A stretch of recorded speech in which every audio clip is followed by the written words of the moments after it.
Well, here we are. I'm going to try not to look at myself, look at the camera. Welcome back to my channel.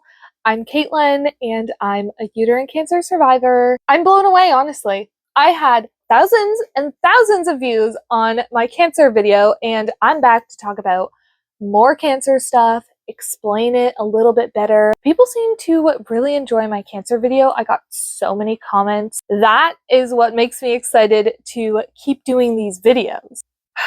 Excited for the people who are tuning in to watch, but not excited for my mental health.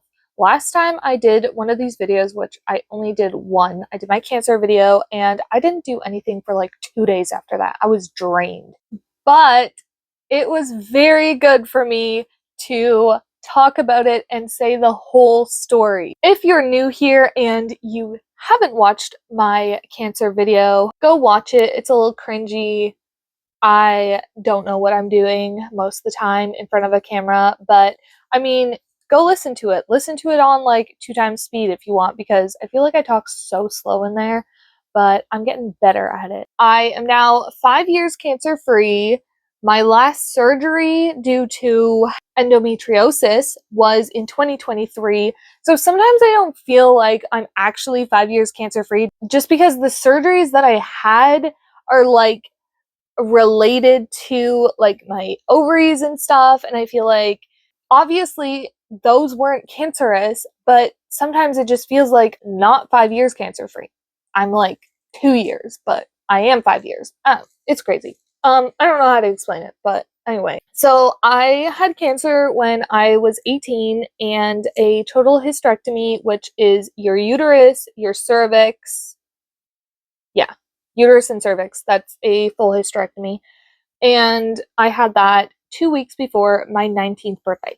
Here I'm just going to be explaining a little bit more of why the doctors didn't see the cancer sooner, and if I had went to the hospital sooner and was a little bit more serious of, okay, these are my symptoms, like take me seriously. I know I'm a woman and women's healthcare is shit.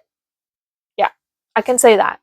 Women's healthcare is not good. Yeah, I don't know. Maybe they would have done something sooner. I was a young girl going in for period cramps. So that doesn't sound too serious, but it was serious. I'm going to start off with if I think that they would have taken me more seriously if I would have voiced my opinion louder. I don't know. I already had cysts from a very young age. I have one ovary left, my right ovary. I still get cysts on that one ovary. When I was 13, they found the cyst. I went on birth control. The cyst went away. And then I was fine for like a year. And then the cyst would come back. I would go back on birth control. The cyst would go away, just like over and over and over. So I already had problems with my menstrual cycle. When things took a turn, that was September of 2019. I was 17, just trying to live my life. That year, I was going to be going into, I think I had finished grade 10 and I was going into grade 11. I had a boyfriend. I was just trying to have fun. My periods started lasting 2 weeks and they were horribly painful. I did go into the doctors.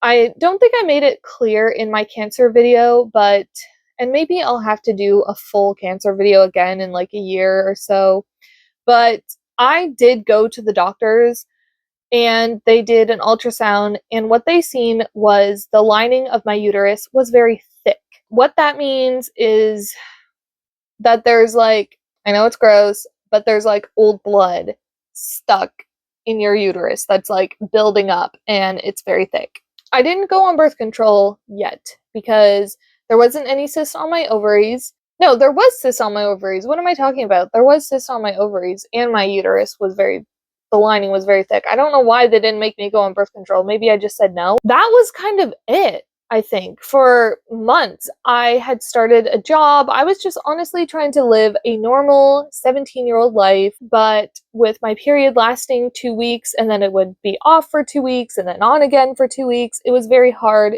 to be at work every day because I was in a lot of pain. In October of 2019, that's when I went to Emerge for, I don't know, probably like the fourth time that year. My mom was with me and I was trying to explain it's really bad, like it's really painful. Luckily, this time there was a doctor in there that actually listened to me. He got me an ultrasound and an x-ray, and that's when they seen this massive, what they thought it was, cyst, but then they thought it was a polyp. He recommended that I go see a gynecologist. Apparently, she was very good, and yes, I love her. She saved my life, okay? She really did. And actually, last time I seen her, I told her, "You saved my life." And yeah, we just have a bond. I've been having appointments with her for so many years, and she's seen me like grow up and go through having cancer. Honestly, I don't know where I would be if I hadn't have had such a wonderful gynecologist. So he sent me there, and that's when I started having more tests done, blood work, and my blood work was always clear. I had a CT, the CT was clear. I don't think I had an MRI yet. I think that was when I started going to the cancer clinic. She did book me for a DNC, which is just to scrape out your uterus. And I don't know why I did this. Like, hello, I'm trying to be serious here. What's happening? Um, yeah, so scrape out your uterus so that's all clear, and it's a very normal procedure. A lot of women have this done. While I was waiting for that appointment, the pain was getting just, it was horrible, so horrible. I was taking so many painkillers. I was prescribed really strong painkillers, actually. I practically, the whole year of 2020, when the whole world was a shit show, I was just sleeping. Like, honestly. My boyfriend at the time, which he's now my husband, but he would just sit with me on the couch while I slept. And what an angel, honestly. That surgery was booked for April of 2020. Those months waiting for that surgery were just hell. I was in the hospital probably 2 times a week, getting very high doses of painkillers pumped into me because the ones that I had at home wouldn't work all of a sudden. And the reason why it wasn't working was because I was actually dilating. I was dilating, and when I finally had the DNC in July of 2020, because the first one got canceled, I was dilated to, I don't remember what it was. I think it was like a 4 or a 6. So when I was having these horrible, horrible pains, and where I thought were just like torture cramps, I was in labor. I was just at home in labor like 2 or 3 times a week. That is very traumatizing. And actually, you would think that after having such bad cramps and stuff like that, that I would have a very high pain tolerance, but my pain tolerance is so low you wouldn't believe.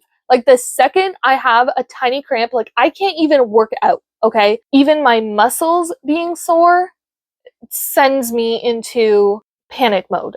That's kind of embarrassing to say, but I have been through a lot, and the feeling of my muscles being sore and cramps are seriously a trigger for me. So when I finally had my surgery at the end of July of 2020, my wonderful gynecologist called my mom right after. I wasn't even awake yet. She said whatever we removed was not good, and she actually had to stop the surgery, couldn't remove all of it because I had started bleeding, and whatever it was not what they thought it was, and she could tell just from removing it.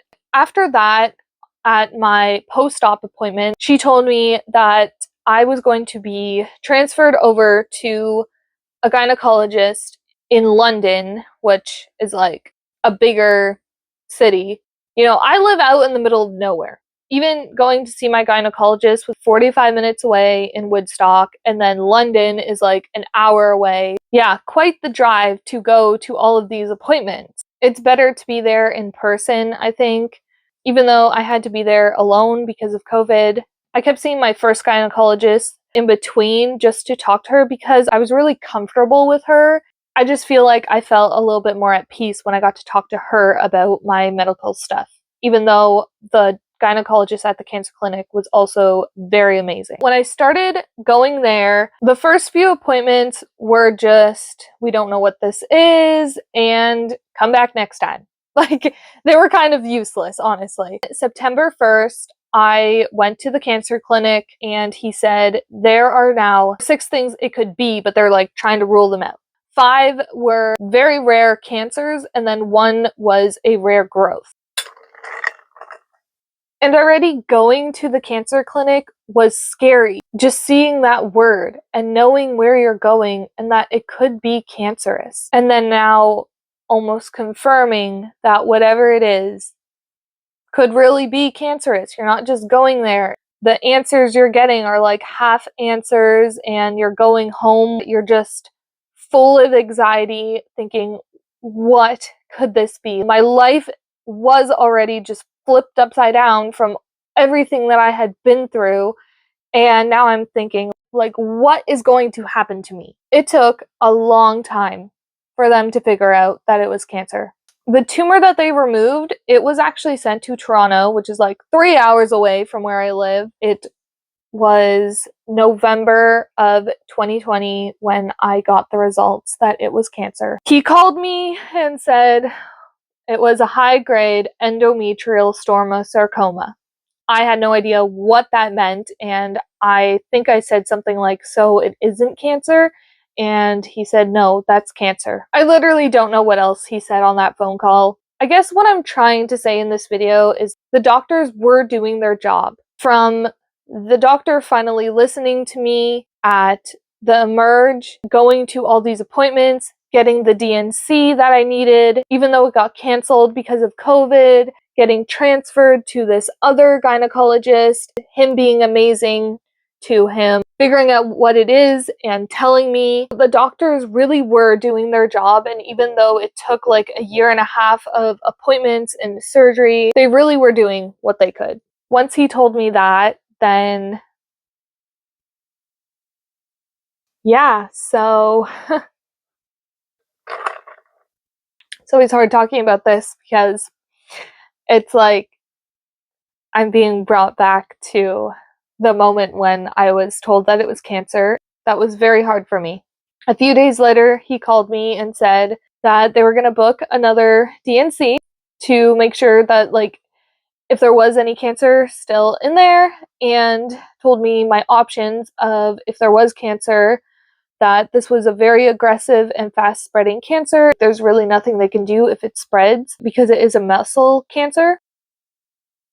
I just have to keep telling myself, like, I'm okay, I'm not in that space anymore. I just want to talk about this, but it's very hard. He said that they actually had a board meeting with like 20 different surgeons.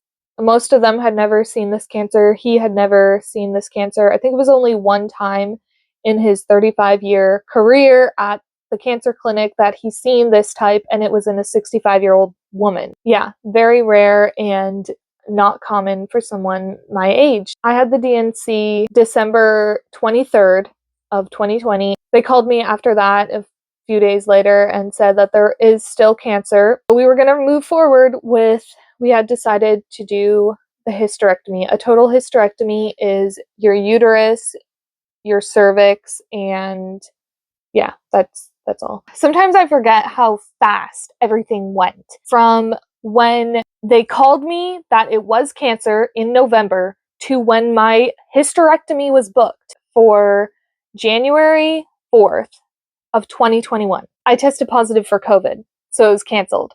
But they were serious about getting this out of me as fast as possible. They were like calling me every day, making sure that I felt good enough.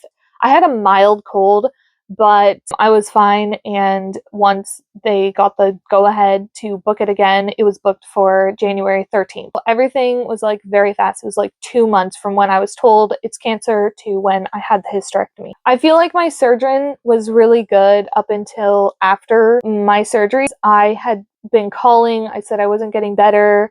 I was very, very sick and I couldn't stand. I could walk to the washroom and that's it. And if I had to take a shower, I had to sit on a chair in the shower. Like, I was so weak, I couldn't stand. I wasn't eating. My incision had actually opened And even going to the clinic, seeing him for a post-op appointment, he looked at it and said, yeah, it's normal. It was maybe February 10th that I called in. It was like 11 o'clock at night. I had a very high fever and I ended up having a severe infection. I had to have a tube put into my stomach. It was a whole thing. All these doctors did a really good job of helping me until the surgery was done. And then after, I was just kind of left alone, I feel like. So maybe he really just didn't think that I was as sick as I was saying I was. I ended up being in the hospital for like 5 days because of this infection, and I was alone the whole time because COVID. From where I first went to the doctors because my period had drastically changed the beginning of 2019 to when I finally had a hysterectomy in January 2021, I had probably hundreds of doctor's appointments, phone calls, and tests. I like talking about it because I feel like it's very healthy for me to talk about it. As you saw, it's pretty hard sometimes to talk about certain parts. Something that I've noticed though is that I'm getting better at talking about how I was alone in the hospital. That used to always send me into like a spiral of crying and like anxiety just thinking about that. But now I can actually talk about it. So that's going to be it for today's video. And if you guys have any questions, you want to put them in the comments, please do, because I love talking about this and I love answering your questions. Or I know that I didn't specifically answer anyone's specific questions, but I just saw a lot of people saying like, why didn't they catch it sooner? Why didn't you go to the doctor sooner?